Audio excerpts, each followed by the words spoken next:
उत्तर प्रदेश अधीनस्थ सेवा चयन आयोग की ओर से जो पीईटी का एग्जाम आपका कराया गया था उसका रिजल्ट जो है घोषित कर दिया गया है। रिजल्ट में कुछ जो छात्रों के बीच असमंजस की स्थिति बनी हुई है उसको यहाँ पर क्लियर करने का प्रयास इस वीडियो के माध्यम से किया जा रहा है। तो यहाँ से आप जो है इस वीडियो को ध्यान से समझेंगे और जो आपके कंफ्यूजन है वीडियो के माध्यम से दूर हो जाएंगे। आप लोगों के जो भी आपके मार्क्स हैं, आपकी परसेंटाइल है, तो आप जो है कमेंट्स बॉक्स में दे दीजिएगा और अपनी कैटेगरी भी आप हमें बता दीजिएगा ताकि हम जो है एक अच्छे तरीके से अनुमान लगा सकें कि लेखपाल की जो आने वाली भर्ती है उसमें आपका जो कट ऑफ है वो कितने परसेंटाइल पर, कितने अंकों पर आपका जो है सुरक्षित स्कोर बन सकता है। तो आशा करता हूँ आप सहयोग करोगे। इस वीडियो के माध्यम से आपको परसेंटाइल से जो किस तरीके से काम करेगा और ये क्या होता है और क्या 90% प्राप्त करने वाले जिनकी परसेंटाइल 90% से ऊपर है उनको ही लिया जाएगा या वो भी अयोग्य घोषित किए जाएंगे, किस तरीके से ये प्रोसेस होगी आगे की भर्तियों के लिए, तो वीडियो के माध्यम से आपको स्पष्ट किया जाएगा। अब आपका जो यहाँ पर दिया गया था, जैसे कि हमने आपको पहले ही जानकारी दे दी थी कि आपको जो है फर्स्ट शिफ्ट को जो है नॉर्मलाइजेशन का ज़्यादा लाभ मिलेगा। तो नॉर्मलाइजेशन का लाभ जो है वो फर्स्ट शिफ्ट को हुआ है, हालांकि इतना ज़्यादा कोई इसको लाभ नहीं बोल सकते हैं, लेकिन आपका जो सेकंड शिफ्ट को है वो देखेगा यहाँ पर नुकसान हुआ है नॉर्मलाइजेशन से, जिसको लेकर के छात्र जो हैं असमंजस में बने हुए हैं कि कम से कम नॉर्मलाइजेशन से जो आपका स्कोर है, एब्सोल्यूट स्कोर है, उसमें तो कम से कम नुकसान ना होता यदि फायदा भी नहीं हुआ है तो छात्र जो हैं इसके लिए कोर्ट या धरने की तैयारी भी कर रहे हैं। तो यहाँ पर नॉर्मलाइजेशन का जो लाभ है वो फर्स्ट शिफ्ट को 1 या 2 अंकों का उसके अंकों के हिसाब से मिला है। यदि किसी के मार्क्स ज़्यादा हैं तो उसको थोड़ा ज़्यादा मिला है, कम है तो कम भी मिला है। सेकेंड शिफ्ट में जो है नॉर्मलाइजेशन का आपका नुकसान हुआ है। तो ये नॉर्मलाइजेशन के बारे में थी। अब मैं आपको परसेंटाइल को आप जो है ध्यान से समझेंगे कि परसेंटाइल होता क्या है और ये कैसे काम करेगा आपकी आने वाली भर्तियों में, जिस तरीके से परसेंटाइल काम करता है।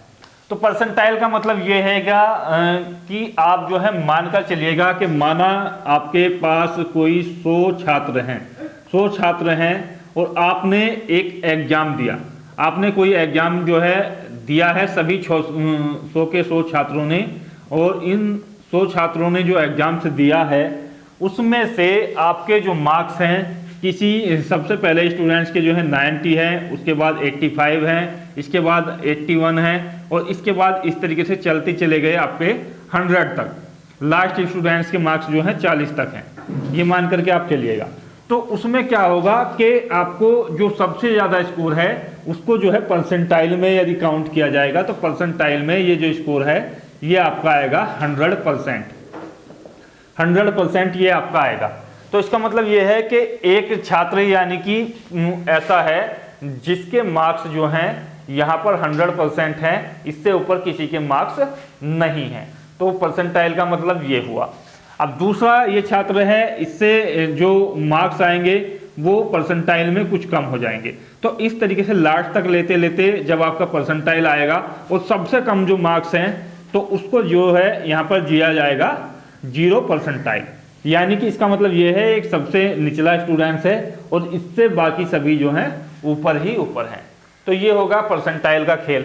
अब इसी तरीके से पैट में जो आपकी परसेंटाइल दी गई है तो उसको आप जो है यहाँ से समझेंगे कि यदि किसी स्टूडेंट्स की जो परसेंटाइल है वो पीईटी में आपकी 90% है तो इसका मतलब ये होगा कि आपकी जो 90% ये परसेंटाइल है आपसे 10% स्टूडेंट जो है ऊपर हैं और बाकी जो आपके 89% हैं वो आपसे नीचे हैं, यानी कि उनके जो मार्क्स हैं वो जो अंक हैं वो आपसे कम हैं और इनके जो मार्क्स हैं 10% के वो आपसे ज़्यादा हैं।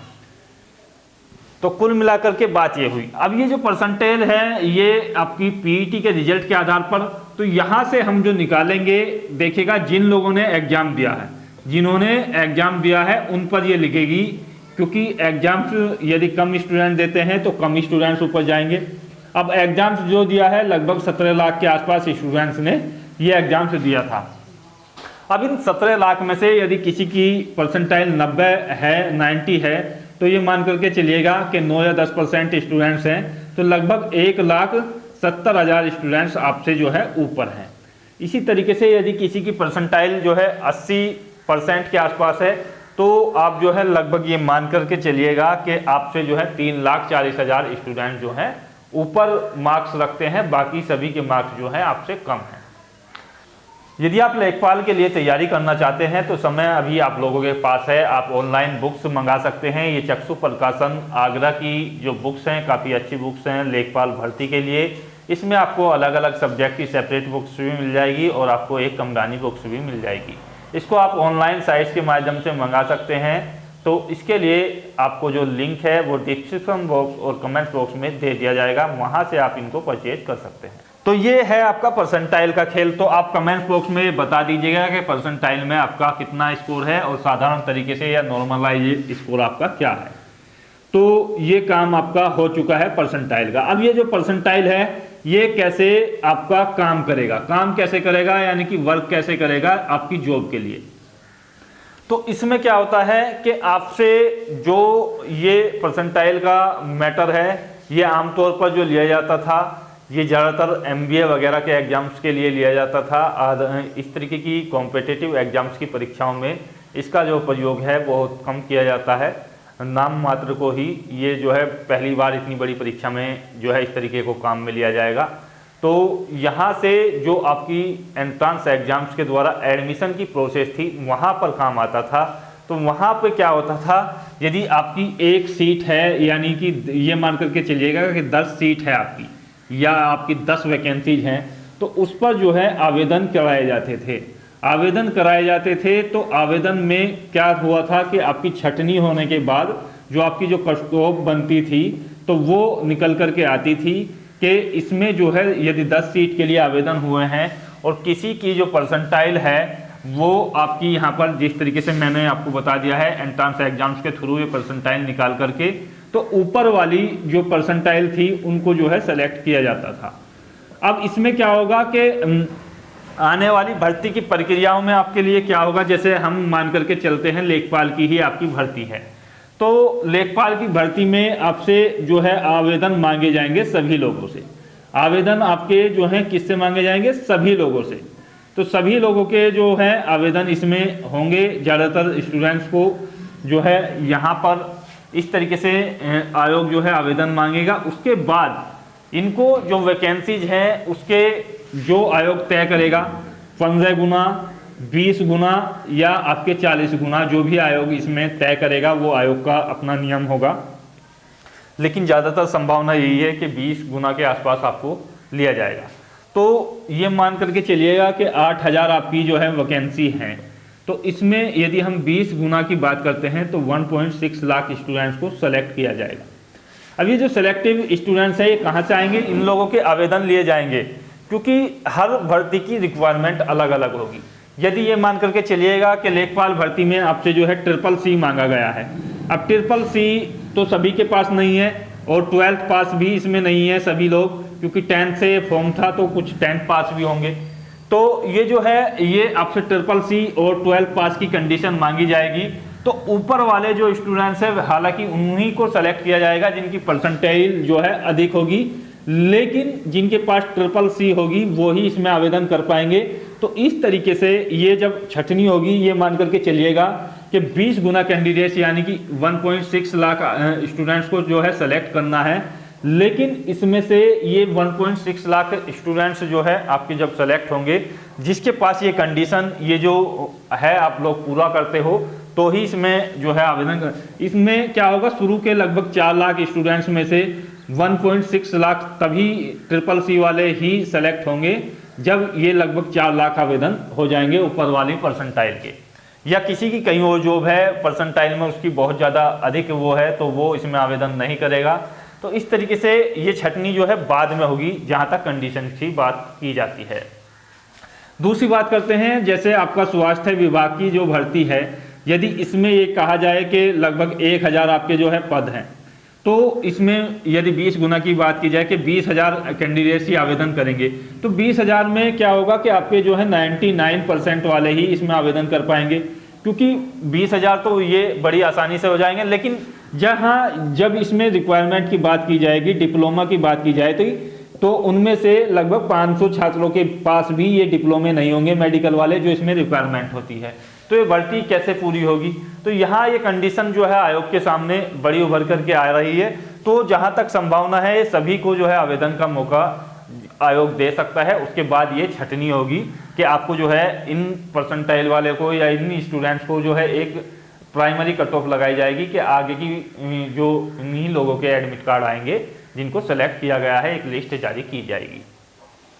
अब लेखपाल भर्ती की कट ऑफ के बारे में जैसे कि मैंने आपको बता दिया है कि आयोग पहले तो ये तय करेगा कि कितने गुना कैंडिडेट्स को जो है यहाँ पर सेलेक्ट किया जाना है। उसके बाद ये परसेंटाइल के बाद आपको एक और कट ऑफ देखने को मिलेगी कि इनको स्टूडेंट्स को जो है एडमिट कार्ड दिया जाएगा, इनको मेंस एग्जाम्स के लिए जो है क्वालिफाई किया जाएगा। 90% वाला अयोग्य है या योग्य है, जैसे कि मैंने आपको बताया कि 90% यदि आपकी परसेंटाइल में आ रही है तो आप योग्य हो अयोग्य हो, तो वो भर्ती की कंडीशन पर निर्भर करता है।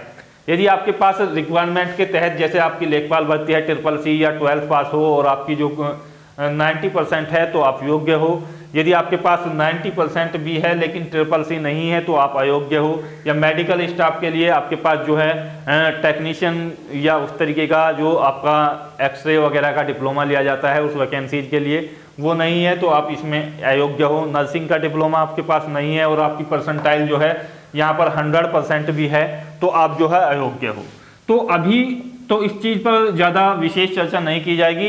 ये आप जो है अपना स्कोर वगैरह नीचे देंगे तो उसके आधार पर हम ये जानने का प्रयास करेंगे कि लेखपाल भर्ती के लिए आने वाली कट ऑफ आपकी कहाँ तक जा सकती है, कितनी परसेंटाइल से ऊपर वाले स्टूडेंट्स इसकी तैयारी करें, क्योंकि तैयारी जो है बहुत ज़्यादा महत्वपूर्ण हो जाती है, समय कम है। तो आप लोग जो है अपना स्कोर जो है बताइएगा कमेंट्स के माध्यम से। आशा करता हूँ वीडियो के माध्यम से कुछ कंफ्यूजन आपके विशेष रूप से दूर हुए होंगे। यदि कुछ बचा हुआ है तो आप जो है कमेंट्स में बताइएगा, हम अगली वीडियो के माध्यम से स्पष्ट करेंगे। जय हिंद, धन्यवाद, जय भारत।